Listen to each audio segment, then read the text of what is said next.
तो अभी हम लोग कैश बुक के बारे में डिटेल्स में चर्चा करेंगे। तो कैश बुक जो होता है वो तीन तरह का होता है। Single column cash book, two column cash book और थ्री कॉलम कैश बुक। तो ये अभी सिंगल कॉलम कैश बुक है।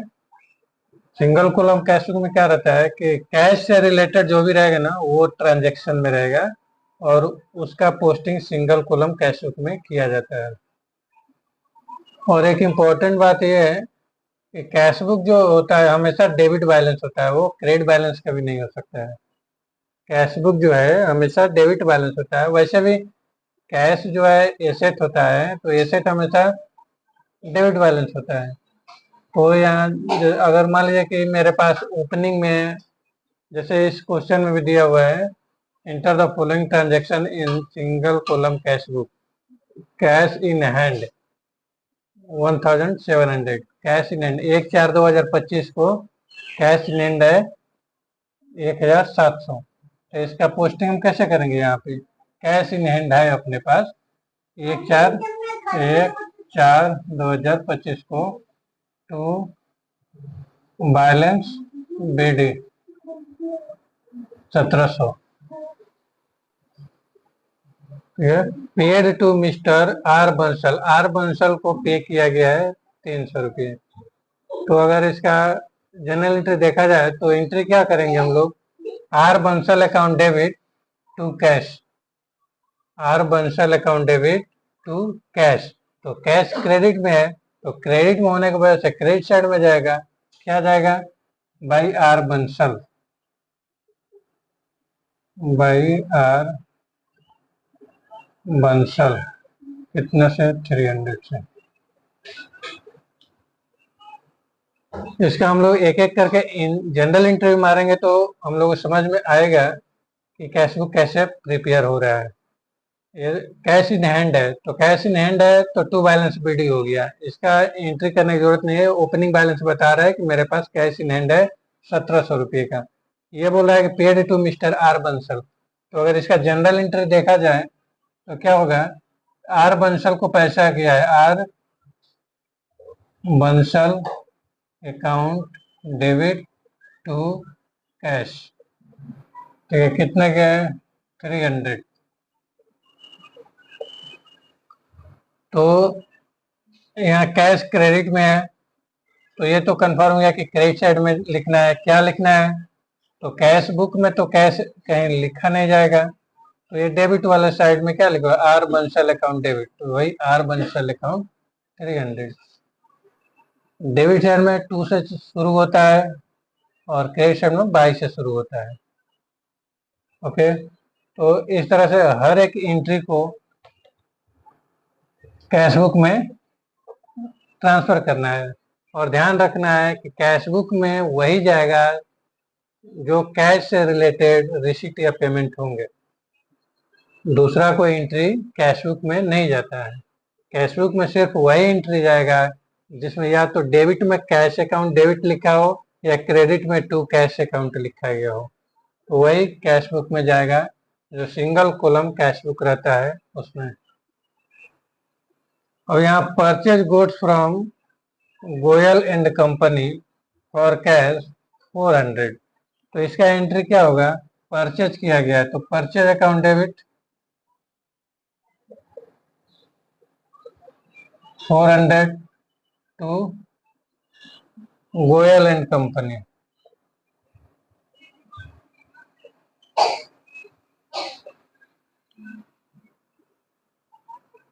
To Goyal purchase account debit to, एक बोल रहा है कि कैश में पेमेंट हुआ है। अगर कैश में पेमेंट नहीं हुआ रहेगा तो कैश बुक में जाएगा ही नहीं।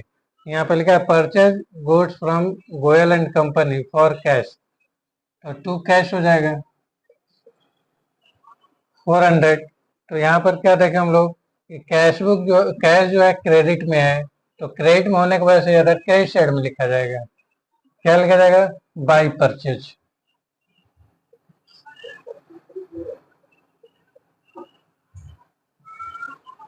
Four hundred.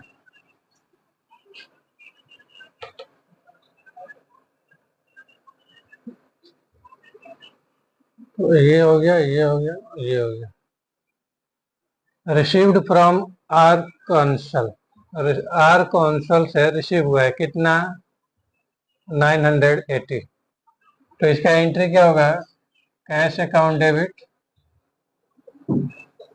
रिसीव हुआ है तो रिसीव हुआ है मतलब कैश आया, तो कैश आया तो बिजनेस में कैश आता है तो डेबिट होता है, क्योंकि कैश एसेट है, कैश बढ़ेगा तो debit. To R Kaunsal,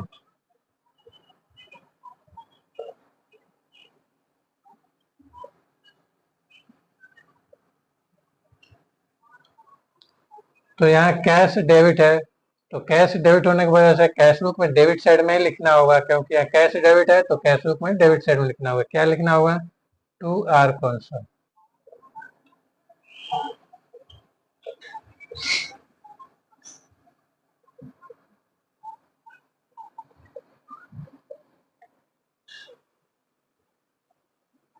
sold goods to Garg and company for cash 400, Garg and company को गुड्स सेल किया गया है 400 रुपीज में कैश में। तो एंट्री क्या हो जाएगा, कैश में हम किसी को अगर सेल करते हैं तो कैश अकाउंट डेबिट, कैश आएगा तो सेल 400। तो कैश यहाँ पे डेबिट है तो डेबिट साइड में लिखेंगे, कैश डेबिट है तो डेबिट साइड में लिखेंगे। कैश का ये कैश बुक है या कैश का लेजर है, तो कैश के लेजर में कैश कहीं आएगा नहीं, तो क्या रहेगा, to sale 400।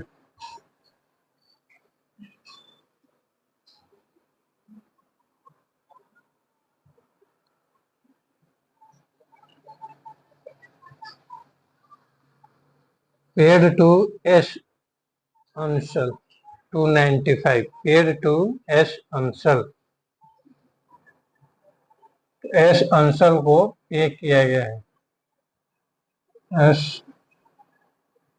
Anshal account debit to cash, कितने, 295, 295, 295।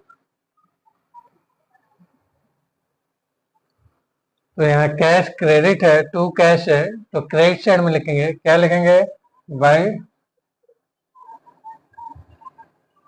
एस अंशल 295।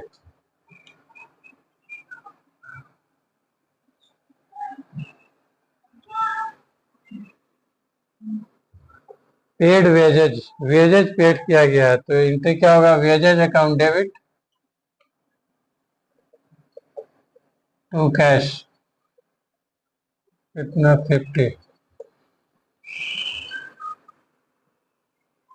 तो यहाँ कैश क्रेडिट है तो क्रेडिट साइड में लिखा जाएगा, क्या लिखा जाएगा, by wages.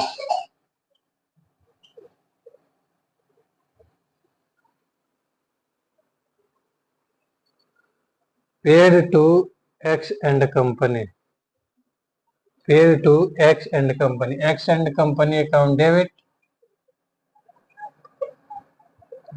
X and company account debit to cash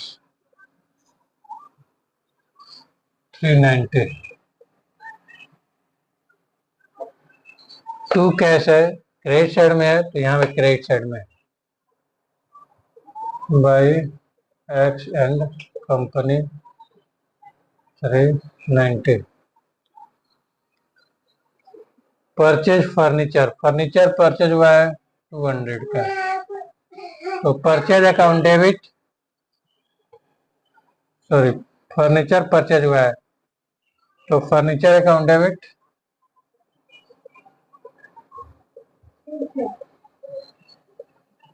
to cash 200। तो यहाँ बाई फर्नीचर हो जाएगा,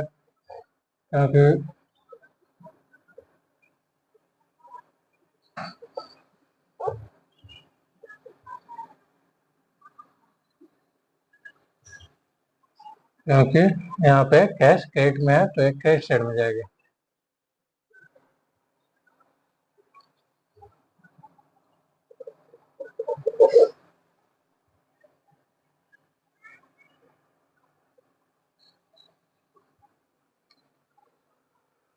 अब यहाँ देखना होगा कि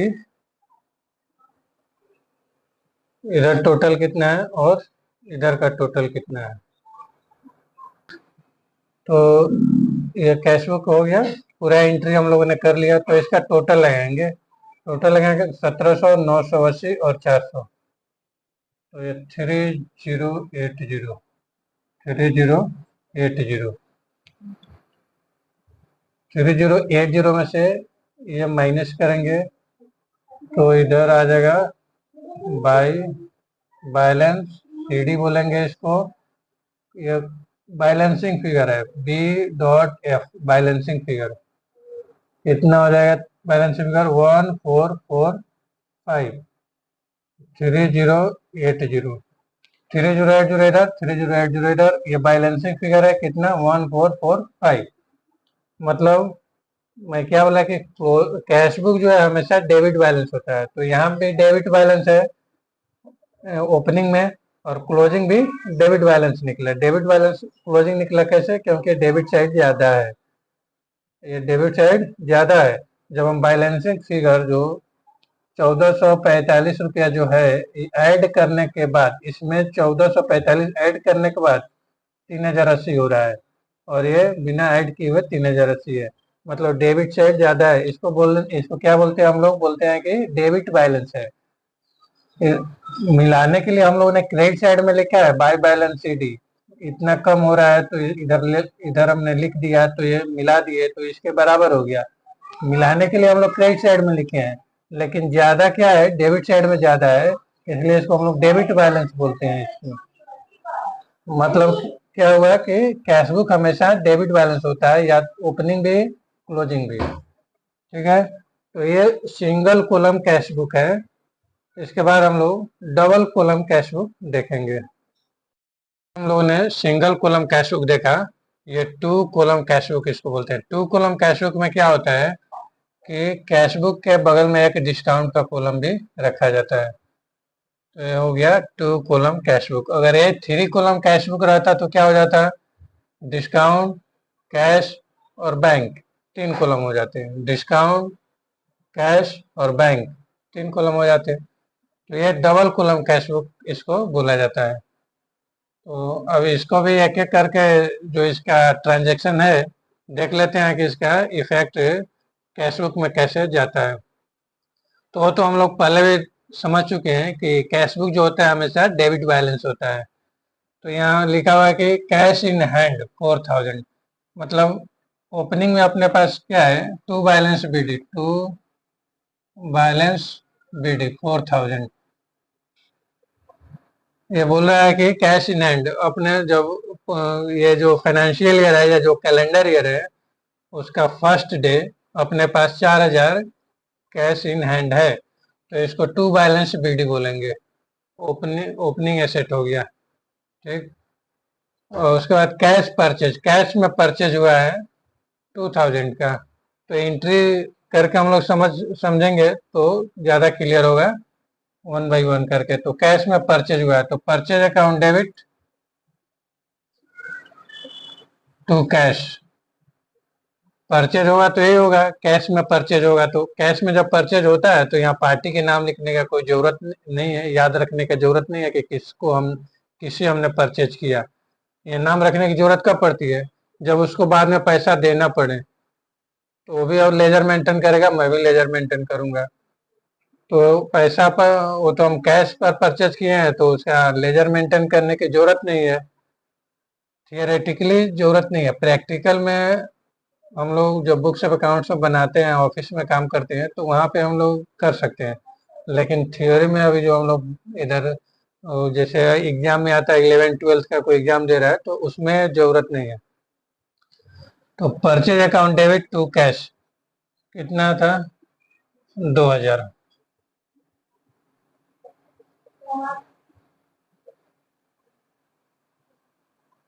तो यहाँ पे कैश क्रेडिट है, तो क्रेडिट है कैश, तो क्रेडिट साइड में जाएगा, क्या जाएगा? बाई परचेज जाएगा।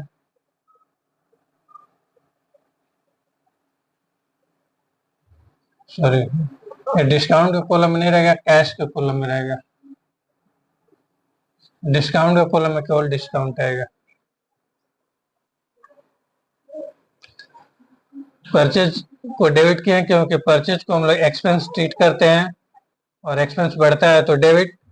कैश को हम लोगों ने क्रेडिट इसलिए किया क्योंकि कैश एसेट है, कैश डिक्रीज होगा, कैश हम जा रहा है बिजनेस से तो डिक्रीज होगा तो क्रेडिट, क्योंकि एसेट डिक्रीज होता है तो क्रेडिट होता है। तो ये जनरल एंट्री भी हम लोग समझ गए और जनरल एंट्री से पोस्टिंग जो की है वो भी समझ गए। तो कैश इन हैंड का हो गया, कैश परचेज का हो गया। Wages paid, wages paid, wages account debit to cash. तो टू कैश, क्रेडिट में टू कैश हो रहा है तो बाई वेजेज लिखेंगे। कितना 40। कैश सेल, कैश पे सेल किए हैं मतलब जब हम गुड्स दिए होंगे, सेल किए होंगे तो हमने गुड्स दिया होगा सामने वाला को और बदले में पैसा लिया होगा, मतलब कैश अकाउंट डेबिट, बिजनेस में कैश आया होगा और टू सेल हुआ होगा। तो cash account debit to sale, तो कैश डेबिट हो रहा है इसलिए डेबिट साइड में लिखेंगे टू सेल। कितना 6000।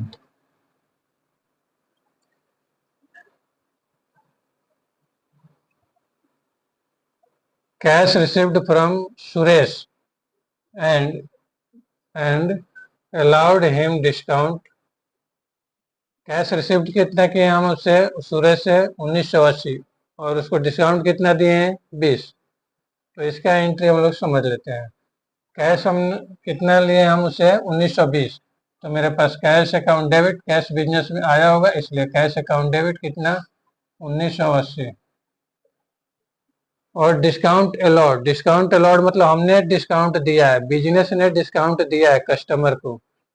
अगर डिस्काउंट रिसीव्ड रहता तो डिस्काउंट रिसीव्ड किया रहता है, डिस्काउंट रिसीव्ड इनकम होता है। हमने किसी से डिस्काउंट रिसीव्ड किया है तो हमारे फायदे की बात है, वो इनकम में जाएगा। और डिस्काउंट अलॉट मतलब किसी को हमने डिस्काउंट दिया है तो खर्चे की बात हो गई, तो यहाँ पर डिस्काउंट अलॉट लिखेंगे। डिस्काउंट अलॉट अकाउंट डेबिट कितना 20 और टू सुरेश करेंगे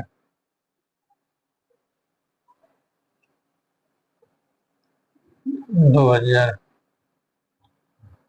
तो cash account debit, cash debit है इसलिए डेबिट साइड में लिखेंगे, क्या लिखेंगे टू सुरेश। यहाँ कैश और डिस्काउंट अलॉट दोनों मिलाकर 2000 हुआ, क्योंकि कैश जो आया, कैश सुरेश से कैश आया है मतलब सुरेश को हम लोगों ने माल बेचा होगा इसलिए सुरेश ने पैसा दिया है। तो पैसा दिया है तो कैश अकाउंट डेबिट और सुरेश को हमने क्रेडिट किया और डिस्काउंट भी उसको दिया 20 रुपीज का। तो यहाँ डिस्काउंट अलॉट भी डेबिट है और ये दोनों इसी से एडजस्ट हो रहा है। तो हम क्या समझेंगे कि discount allowed debit 20 to Suresh 20 और 1980 कैश के सामने 20 डिस्काउंट के सामने, सुरेश से एडजस्ट होगा तो टू सुरेश भी यही लिखेंगे। अच्छा, तो टू सुरेश लिखेंगे तो हम यहाँ इसको डिस्काउंट में 20 डाल सकते हैं। सॉरी, यहाँ पे 4000 इधर होगा, 6000 इधर। डिस्काउंट के कॉलम में हम 20 डाल सकते हैं और कैश के कॉलम में 1980 डाल सकते हैं सुरेश के सामने, क्योंकि दोनों पैसा सुरेश से एडजस्ट हुआ है। Okay,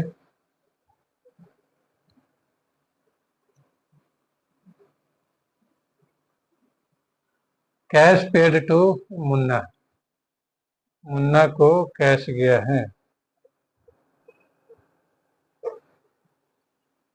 Munna account debit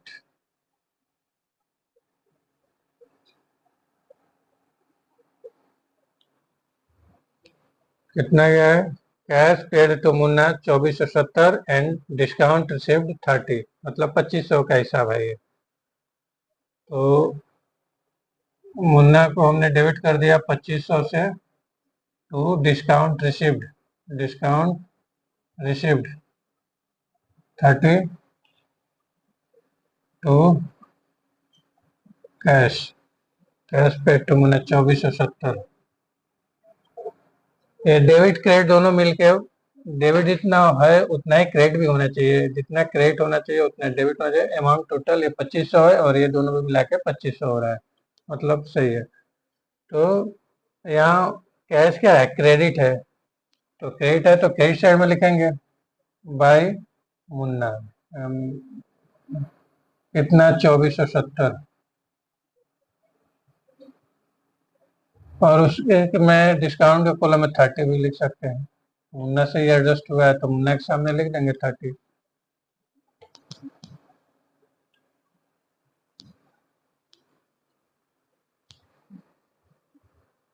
cash paid to Radhe, Radhe को पेमेंट हुआ है 400, तो एंट्री क्या मानेंगे, Radhe account debit to cash, Radhe account debit to cash, तो कैश क्रेडिट हो रहा है तो इधर लिखेंगे बाई राधे,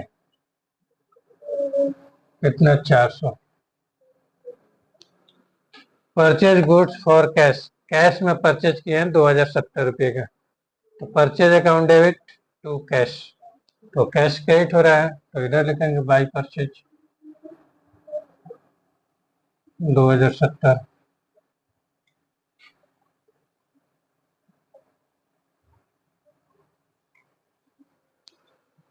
6 4 10 11,980।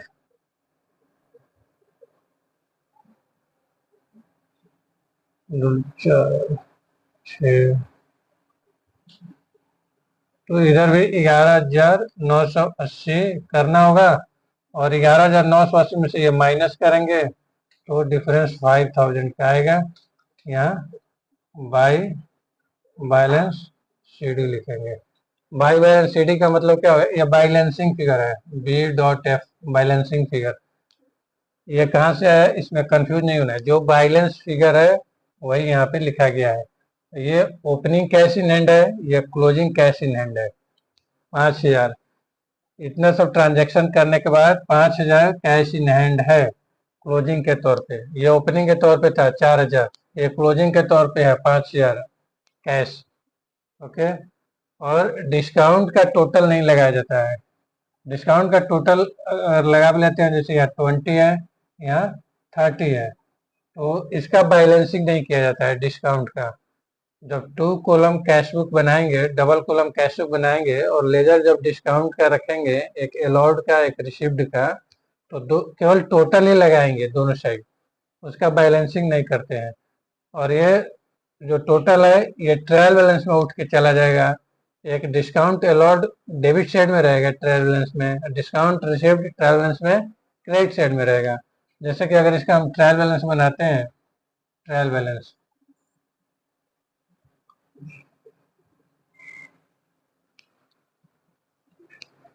तो कैश कितना है, 5,000। कैश एसेट होता है इसलिए डेबिट साइड में लिखेंगे, कैश एसेट होता है और एसेट हमेशा डेबिट बैलेंस होता है इसलिए डेबिट साइड में लिखेंगे। और डिस्काउंट अलाउड, डिस्काउंट अलाउड कितना है, 20। तो डिस्काउंट अलाउड क्या है, एक्सपेंस है, एक्सपेंस हमेशा डेबिट बैलेंस होता है इसलिए डेबिट में लिखेंगे। डिस्काउंट रिसिप्ट, डिस्काउंट रिसिप्ट क्या है, इनकम है, इनकम हमेशा क्या होता है, क्रेडिट बैलेंस होता है इसलिए इसको क्रेडिट साइड में लिखेंगे। तो ये अपना ट्रायल बैलेंस हो गया। इस इसके ये जो अभी हम लोग बनाए हैं कैश का, डिस्काउंट का, तो इसमें से जो फिगर उठ के जाएगा ट्रायल बैलेंस में, यही 3 जाएगा, बाकी तो जाएगा। जैसे कि यहाँ पे परचेज है तो परचेज के लेजर बनाएंगे, परचेज के लेजर का जो क्लोजिंग बैलेंस आएगा वो यहाँ पे लिखेंगे परचेज। और परचेज एक्सपेंस होता है, एक्सपेंस डेबिट बैलेंस होता है इसलिए डेबिट साइड में लिखेंगे। वेजेज का बनाएंगे लेजर, तो वेजेज क्या है, एक्सपेंसेज है, तो एक्सपेंसेज डेबिट बैलेंस होता है तो इधर वेजेज लिखेंगे और डेबिट साइड में वेजेज का लिखेंगे। सेल का है लेजर बनाएंगे, तो सेल का लेजर बनाएंगे तो सेल का लेजर बनाएंगे तो सेल इनकम होता है, तो इनकम क्या होता है, क्रेडिट होता है, तो क्रेडिट साइड में लिखेंगे सेल। तो ऐसा ही सबका हम लेजर बनाकर ट्रायल बैलेंस में समराइज करते हैं। फिलहाल हमने यहाँ कैश बुक हम लोग देख रहे हैं, तो कैश बुक के हिसाब से ट्रायल बैलेंस में कौन कौन सा फिगर जा रहा है वो हमने यहाँ पे चर्चा किया। ओके, अब हम लोग आगे 3 कॉलम कैश बुक देखेंगे।